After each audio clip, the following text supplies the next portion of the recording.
Assalamualaikum warahmatullahi wabarakatuh. Bismillahirrahmanirrahim. Alhamdulillahi rabbil alamin. Wassalatu wassalamu ala asyrafil mursalin nabiyyina Muhammadin wa ala alihi wa sahbihi ajma'in. Subhanaka la ilma lana illa ma 'allamtana innaka antal alimul hakim. Wa la hawla wa la quwwata illa billahil aliyyil azim. Sila muka surat 350 ayat 213 kita akan baca. A'udzu billahi minasy syaithanir rajim. Bismillahirrahmanirrahim. Kana an-nasu واحدة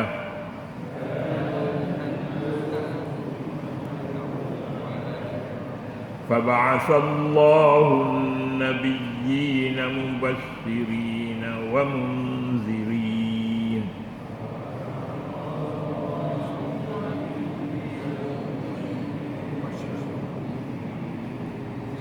وأنزل معهم الكتاب بالحق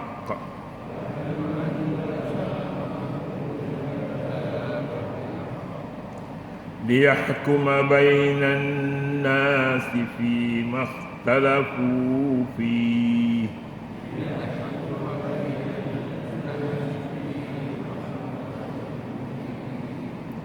وما اختلف فيه إلا الذين أوتوه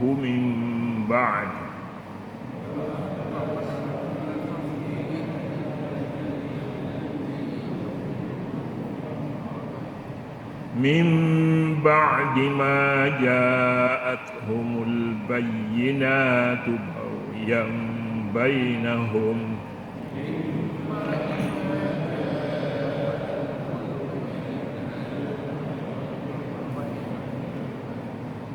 فهدى الله الذين آمنوا لما اختلفوا فيه من الحق بإذنه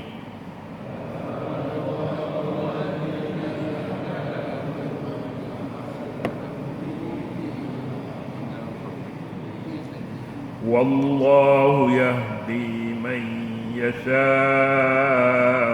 إلى صراط مستقيم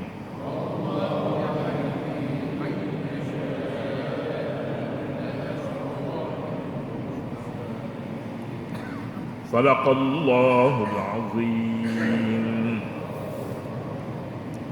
Kana an-nasu ummatan wahidah, manusia adalah satu umat setelah timbul perselisihan.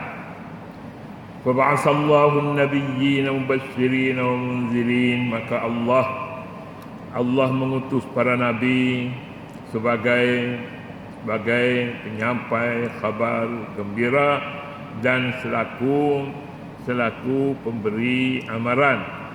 Wallahu fima ikhtalafu liyahkuma bainan nas fima ikhtalafu fihi wa anzala ma'ahumul kitaba, dan Allah menurunkan bersama mereka kitab bil haqqi, dengan kebenaran, liyahkuma bainan nas fima ikhtalafu fihi, untuk memberi pengadilan antara manusia tentang perkara yang dipertikaikan oleh mereka. Wa makhtalafa fihi illa alladhina utuhu min ba'di ma ja'atumul bayyinat. Tiada perselisihan tentang kitab itu melainkan orang yang telah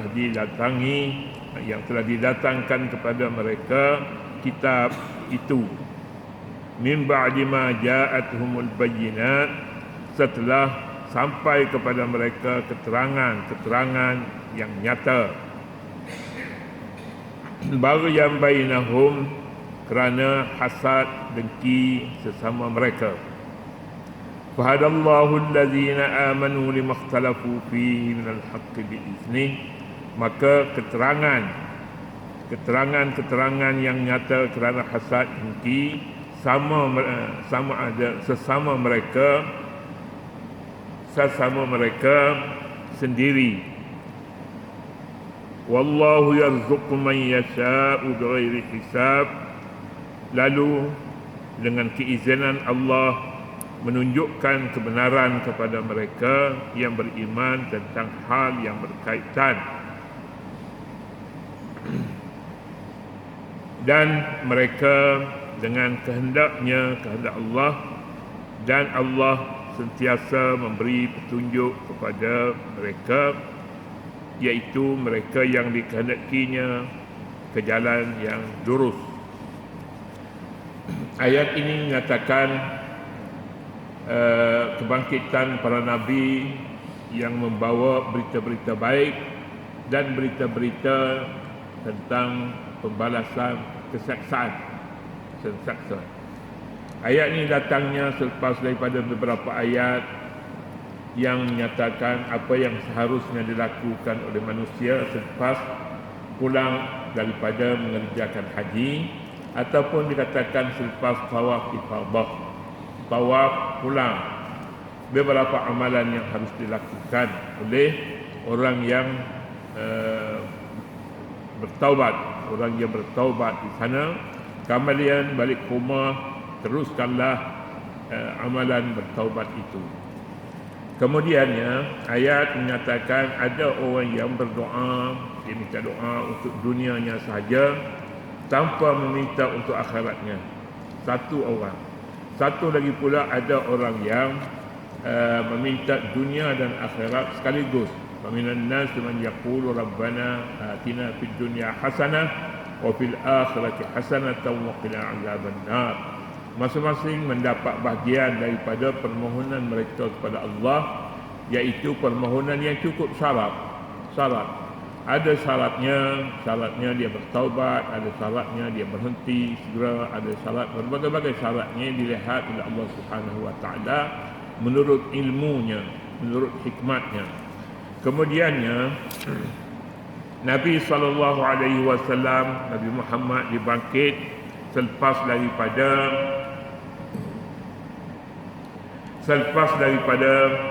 manusia berselisih faham antara satu dengan lain. Berselisih faham antara satu dengan lain adalah berpunca daripada hasad dengki, baghyan bainahum. Tetapi Allah Subhanahu wa taala dalam keadaan mereka mengamalkan hasad dengki, Allah menunjukkan jalan yang baik, kepada jalan yang lurus kepada mereka yang Dia kehendaki. Pertama sekali ayat ini menyatakan pada suatu ketika dahulu manusia ini satu umat saja. Dulu ni siapa dia sejak manusia mula duduk di muka bumi ini. Sejak itu manusia tak ramai lagi, iaitulah anak-anak Adam. Jadi peringkat anak-anak Adam ini semuanya bersatu padu, bersatu. Kebanyakannya lah, ada yang berebut tunang ni pun boleh jadi juga mereka berkelahi antara satu dengan lain kerana berebut pasangan. Ada yang mahu pasangan itu ditukarkan kepada yang lain. Yang ditetapkan oleh Allah ialah yang datang, yang dilahirkan satu perut dengannya. Itulah tunangnya, itulah pasangannya. Tetapi dikatakan ada yang tak bersetuju. Maka kedua-duanya itu memecahkan tradisi yang sebelumnya, iaitu berselisih antara satu dengan lain. Berselisih, satu menerima keputusan Allah, dan ada satu lagi dia tak terima keputusan Allah, dia mahu kahwin dengan adiknya ataupun kakaknya yang telah ditentukan oleh Allah pasangannya orang lain. Jadi kebetulannya dua-dua perempuan itu tidak serata, tidak sepakat. Bukan tidak sepakat, tidak sama rupanya. Satu rupanya baik, satu lagi rupanya tidak sebaik yang satu lagi. Mulalah berkelahi antara anak-anak Adam. Anak-anak Adam ini ramai sebenarnya pada waktu itu. Satu perut, dua orang anak laki-laki dan perempuan, sepasang, sekali keluar. Jadi mula di situlah, tapi yang lainnya tidak ada masalah, maknanya yang diputuskan oleh Allah dan menjadi tradisi di kalangan anak-anak Adam diterimanya dengan baik. Jadi di sini mula berkrisis. Tapi krisis itu tidaklah merupakan satu perkara yang sangat besar, karena datangnya daripada kelompok kecil mengenai hal persendirian. Itu sebabnya. Kemudian di situ mula bertelingkah antara satu dengan lain. Ataupun krisis ini berlaku selepas daripada zaman Adam. Zaman Adam besar, tapi besar itu dalam kelompok yang kecil, kuranglah juga. Ada yang menyatakan selepas daripada Nabi Ibrahim, selepas daripada Nabi Nuh. Selepas daripada Nabi Nuh, manusia sekata semua dalam memahami agama. Doa Nabi Allah Nuh, dan Allah Subhanahu wa taala hapuskan mana-mana penentang bagi dakwah Nuh alaihi salatu wassalam dengan menghantarkan satu banjir besar. Lalu kaum yang derhaka dihapuskan. Tinggal yang setia kepada agama saja. Jadi ayat yang menyatakan dahulunya umat ini satu pemikiran, satu keturunan. Zaman Nabi Adam, kalau berjumpa kawan-kawan dia yang adik-beradik dengan dia, apabila dia tanya, kamu anak siapa? Anak Adam. Aku anak Adam juga, sama aja. Jadi dengan itu senang berbicara tentang krisis ini berlaku mungkin selepas daripada zaman Nabi Nuh alaihi salatu wassalam. Boleh jadi juga selepas Nabi Ibrahim. Walaupun ada krisis, tapi cukup dengan Nabi saja yang untuk menyelesaikan masalah mereka. Mereka itu tidak ada undang-undang khas seperti manhaj hidup. Tak ada. Jadi perkelahian itu menjadi sebutan orang ramai. Ayat ini menyatakan kana an-nasu ummatan wahidah. Kana ini fi'il madhi. Terjemahnya macam mana? Adalah, maknanya dulu pernah berlaku kes yang seumpama ini, iaitu tidak sepakat manusia. Dahulu manusia sepakat, kemudian Tuhan bangkitkan Nabi untuk membawa berita gembira dan berita yang menakutkan. Kana an-nasu ummatan wahidah. Kana adalah, maknanya pada suatu ketika dahulu keadaan manusia begini, iaitu bersatu padu antara satu dengan lain. Kemudian Allah bangkitkan nabi-nabi. Ramailah nabinya, 100,000, 1,200, 400 lebih nabi-nabi yang dibangkit. Nabi bila disebut nabiyyin, tak sebut mursalin. Nabi itu sendiri rasul maksudnya. Kalau disebut rasul maka dia nabi, sebut nabi maka dia rasul. Tapi kalau maksudnya berbeza antara satu dengan lain, rasul dan nabi akan disebut sekali jalan saja. Jadi senang kita fahamnya. Fa ba'atsallahu an-nabiyyina, Allah bangkit nabi-nabi. Kalau nabi-nabi ini tidak diutuskan untuk umat, tetapi di sini diutuskan untuk umatnya sekali. Sebab apa? Sebab perkataan ini sinonim antara satu dengan lain, nabi dan rasul. Fa ba'atsallahu an-nabiyyina mubasysyirin wa munzirin. Ini tugas nabi. Nabi kita antara namanya Al-Bashir, satu laginya nama An-Nazir, kerana nabi ini membawa dua mesej. Pertama sekali Mursalin ditugas untuk menjadi utusan kepada Rasul, kepada umatnya. Kemudiannya Munzirin maknanya yang membawa berita-berita yang kurang, berita-berita kesaksaan, berita neraka, berita berhimpun di mahsyar yang pelbagai kesusahan di sana. Ini namanya munzirin. Nabi kita SAW mempunyai dua tugas ini, basyiran wa nazir. Basyir dan nazir, berita baik dan berita buruk. Mubashirin, Bashir, berita baik. Munzirin, An-Nazir, maknanya berita kurang memuaskan, berita baik, berita kesaksaan. Wa anzala ma'ahumul kitaba bil haqqi, dan Allah menurunkan kitab Al-Quran dengan membawa kebenaran kitab Al-Quran. Nabi-nabi yang dahulu pun ada kitab, yang tak ada kitab tu disebutnya sahifah. Akan fi suhufi Ibrahim wa Musa. Nabi Musa ada sahifah, demikian juga Nabi Ibrahim ada sahifah. Sahifah ini surat-surat yang tidak boleh sampai kepada tahap kitab, surat sahifah, ataupun istilah sekarang ni sahifah ini akhbar, beritanya tidak sebanyak kitab suci Taurat, Injil, Zabur dan Al-Quranul Karim, tidak sampai ke tahap itu. Liyahkuma bainan nasi fi makhtalafu fi, supaya Nabi ni menghukum, Nabi-Nabi menghukum di antara manusia apakah pada perkara yang mereka berselisih padanya.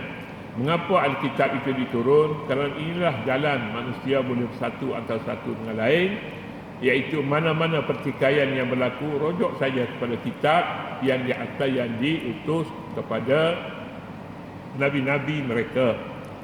Wa makhtalafa fihi illa allazina utuhu min ba'di ma ja'atuhumul bayyinat, dan tiada yang berikhtilaf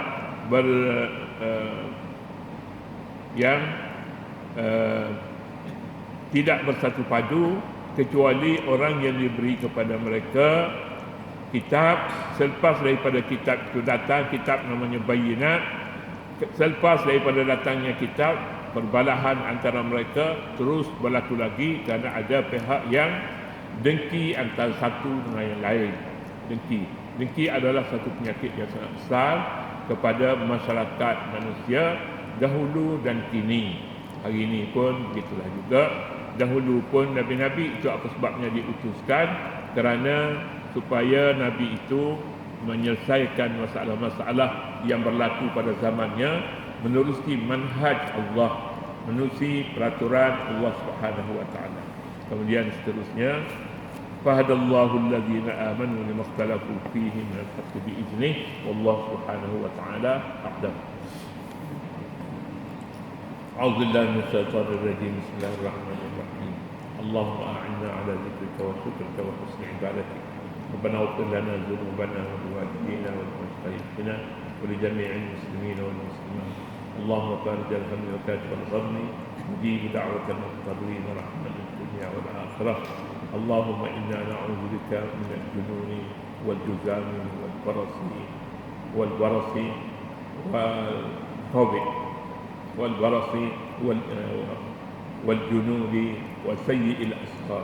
والجنون وسيء الأسقام. وصلى الله على النبي الأمي وعلى آله وصحبه وسلم، والحمد لله رب العالمين.